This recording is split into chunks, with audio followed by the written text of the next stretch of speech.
Vedeți ce le-a adus copiii moși.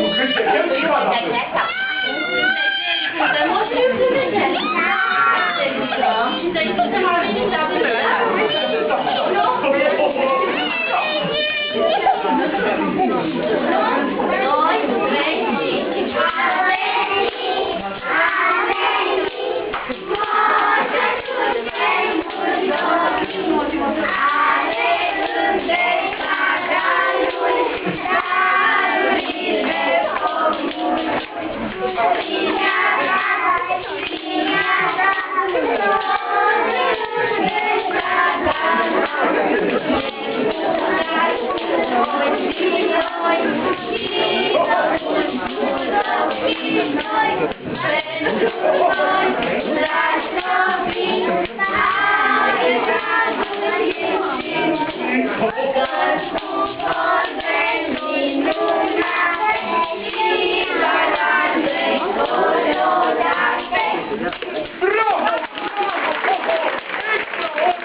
să mă întâmpinați pe mine.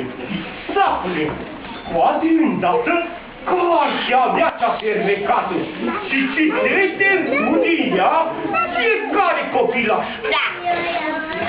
Și-a Măticica, să citim, să vedem ce spune despre copilaș. Ia uite, moșul a primit scrisorile voastre.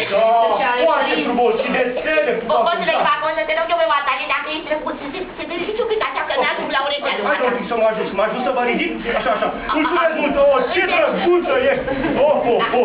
Acum a fost mult pe care a fost să te ajut. Așa. Mulțumesc, foarte drăguță ești. La tine la mine, și să mă gândi să te faci o aici, să mă udat.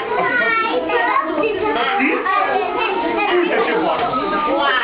Să mă duc? Nu știu să vii așa? Mă bucur, da.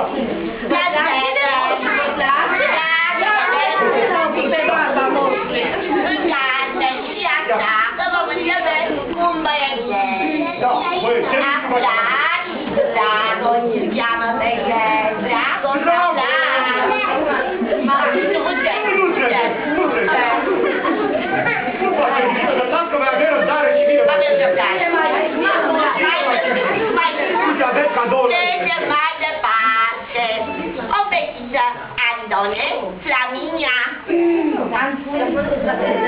Uite-i la aceasta, Flaminia, ia să vedem. Ce codițe frumoase, cine-ți-le acolo? E aici, mami? Unde este? Ia să vedem. Acolo? Foarte frumos. Să-mi fac și așa niște codițe? Da? Ia bine, nu? Oare ce scrie asta? Ia așa, moșule, dai de ziua.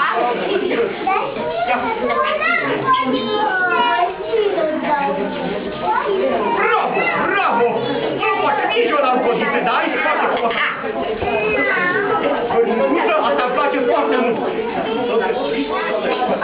Da, îmi dai un cuvânt nou?